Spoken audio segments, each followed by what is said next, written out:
ជីវិតសិនស៊ីសមុទ្រក្នុងសម័យសង្គ្រាមទើបតែរស់បានសុខសាន្តមួយឆ្នាំបន្ទាប់ពីការព្រាត់ប្រាសគ្នាអស់រយៈពេល7ឆ្នាំយ៉ាងកំសត់និងក្រំគ្រាដួងចិត្តរៀងៗខ្លួនមកលុះចូលឆ្នាំ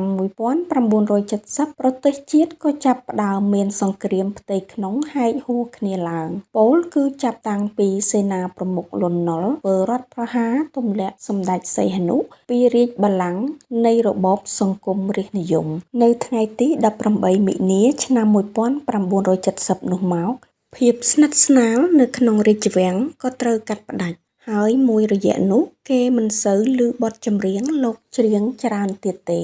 ទោះបីមានអាជីពជាអ្នកចម្រៀងនិងមានជំនាញជាគ្រូពេទ្យក៏ដោយក៏លោកស៊ិនស៊ីសមុទ្រដែលជាកូនខ្មែរម្នាក់មិនអាចជៀសពីកាតព្វកិច្ចយោធានៅក្នុងរបបនោះបានឡើយនៅក្នុងរបបនោះលោកត្រូវបានគេចាប់បង្ខំឲ្យចូលបម្រើជាកងទ័ពជាតិរបស់លោកសេនាប្រមុខលន់ នល់តែលោកមិនមែនជាទាហានដែលចេញទៅច្បាំងឯសមរភូមិដូចគេទេគឺលោកជាទាហានពេទ្យប្រចាំនៅភ្នំពេញសម្រាប់ជួយព្យាបាលយុទ្ធជននិងយុទ្ធនារីដែលរងគ្រោះដោយសារចម្បាំងកាលនោះលោកមានឋានន្តរស័ក្តិជាអនុសេនីយ៍ទោ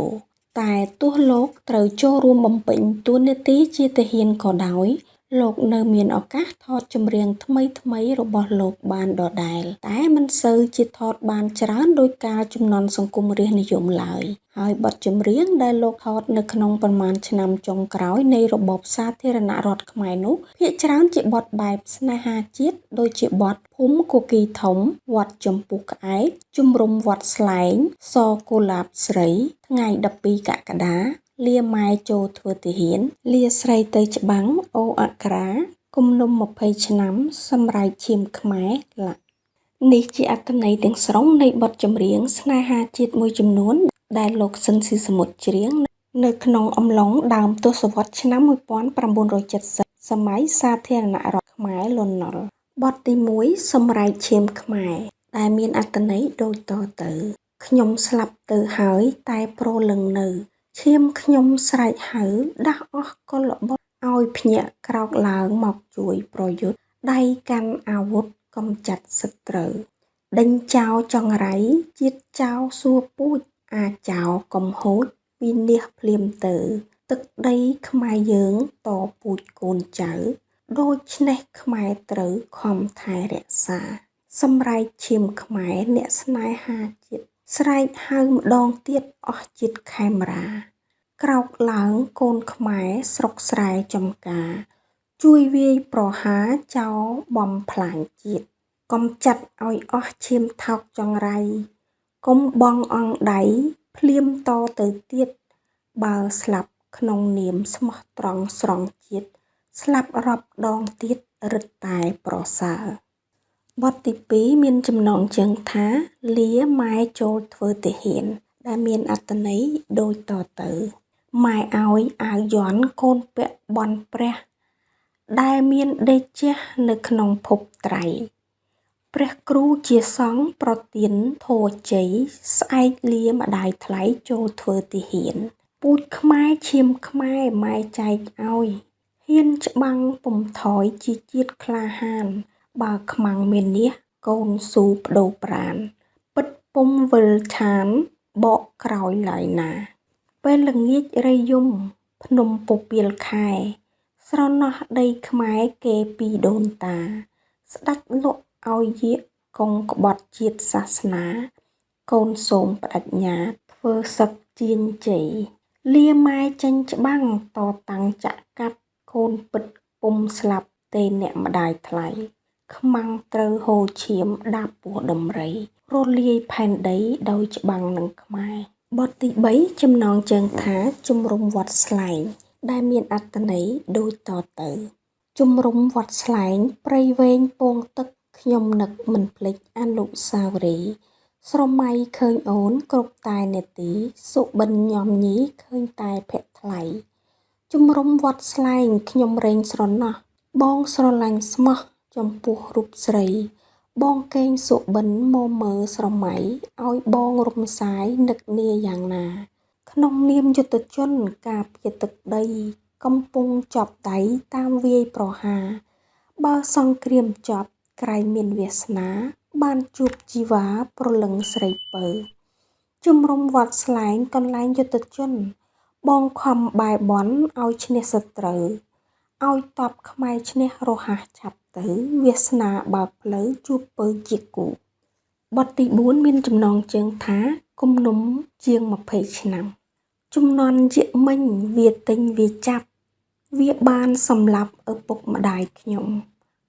រស់កំព្រាជីវិតទូលភ្នំខ្ញុំចងគំនុំជាង20ឆ្នាំហើយ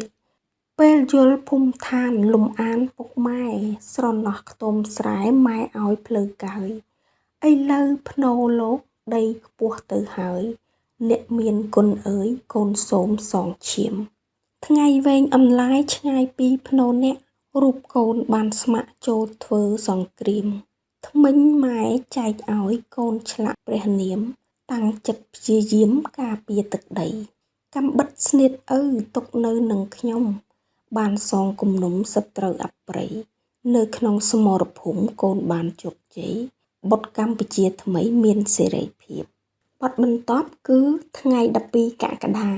និពន្ធបទភ្លេងដោយលោកស៊ិនស៊ីសមុទ្រថតនៅឆ្នាំ1972និពន្ធដោយលោកកៅចំណាប់អត្ថន័យនៃចម្រៀងដូចតទៅទទួលសម្បត្តិរែងស្លុតអោរាអូនហៅភ្ញៀវការសាងជីវិតថ្មីបងជាយុទ្ធជនការពារទឹកដីខានមកការស្រីជាភ្ញៀវកិត្តិយសសែនអាល័យថ្ងៃ12កក្កដាមេបញ្ជាការចុចហៅចំឈ្មោះបងជាយុទ្ធជនធ្លាប់មានចិត្តស្មោះកាត់ក្តីស្រណោះខានមកការស្រីអាណិតស្រឡាញ់នៅពេញបេះដូងស្ទើររលេះទ្រូងដោយនឹកអាល័យធ្លាប់ហៅធ្លាប់សួរជាគ្នារាល់ថ្ងៃមិនគួរនិស័យខានបាច់ផ្កាស្លាបងជូនពូអូនពីសមរភូមិទុកដូចភ្ញៀវរួមបានចងហត្ថាចាំស្រុកសានត្រានយើងជួបមុខគ្នាបើបានបត់ភ្ងាចែកបងពោផងបទបន្តមកទៀតគឺបទអូអក្សរាថតនៅឆ្នាំ1972និពន្ធដោយកវីម៉ាឡាពីអត្ថន័យចម្រៀងដូចតទៅសូរិយាយាងលានភាខៀវខ្ចីបុប្ផារិទ្ធថ្មីងារអូអក្សរាខ្ញុំជាយុទ្ធជនស្រីឃ្លានអាហារបានគុណបុប្ផាដាក់ទៀនដោយស្មោះ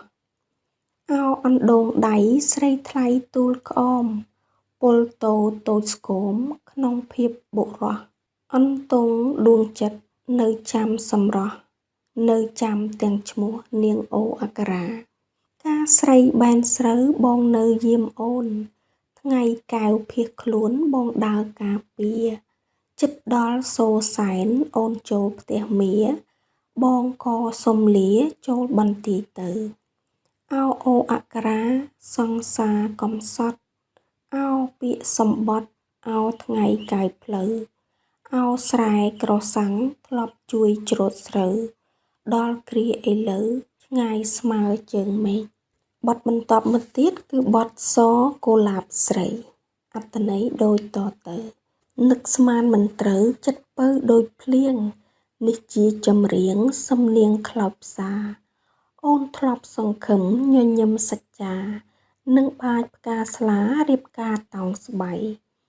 អោកម្មដែលកើតពេលស្រុកសង្គ្រាមស្ម័គ្រចូលរួមឈាមជីវ៉ាឆ្មើងឆ្មៃលាមួកថាផ្កាបន្លាថាស្បៃនឹកឡើងអាល័យដៃធ្លាប់ប៉ះគ្នាចាស់ទុំបានស្នើចិណ្ដើរធ្លាប់ឡើងស្នេហ៍ត្រូវរលើងព្រោះកម្មវេរាសកុលាបព្រាត់ក្បត់ចិត្តយោធាយប់ក្តៅរងាកំព្រាក្នុងចិត្តបងយំអូនសើចបញ្ចើចបន្ថោកអ្នកតាតាំងគោកលោកដឹងរឿងពិតរត់ផ្លាស់តម្រាសង្សារផ្លាស់ចិត្តផ្លាស់គ្មានអាណិតជីវិតយុទ្ធជននិងបទចុងក្រោយមួយទៀតចំណងជើងថាពលតោអភ័ព្វដែលថតនៅឆ្នាំ1972សំឡេងគងឃ្មោះពីរោះពេកក្រៃភ្លេងលេងចងដៃអូនហើយនឹងបងយើងទាំងពីរនាក់អង្គុយត្រសងញាតិមិត្តប្ ប្អូនបងឲ្យពរឲ្យជ័យបងទៅស្រុកយួនរៀនក្បួនយុទ្ធសាស្ត្រ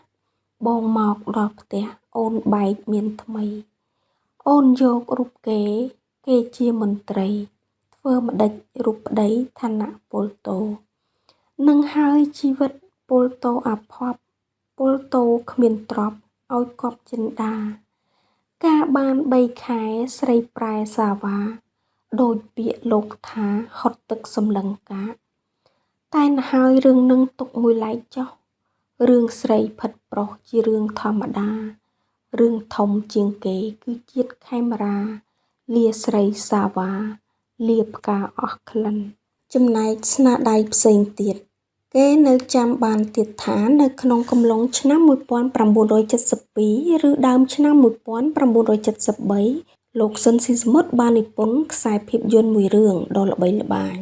ដោយគេបានយកទៅបញ្ចាំងតាមខេត្តក្រុងទាំងឡាយ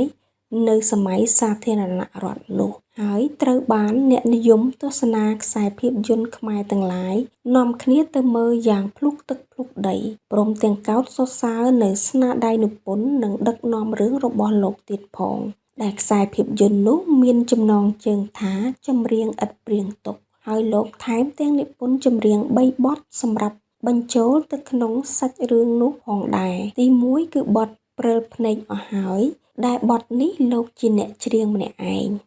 អត្ថន័យនៃបទនេះគឺមកដល់ដីក្រុងសប្បាយក្រៃហើយទី2គឺបទចម្រៀងឥតព្រៀងទុកឬសពថ្ងៃគេហៅថាបទចន្ទធូនោះបទនោះលោកច្រៀងតែម្នាក់ឯងដែរបទទី3គឺបទក្លែបក្លិនចន្ទធូ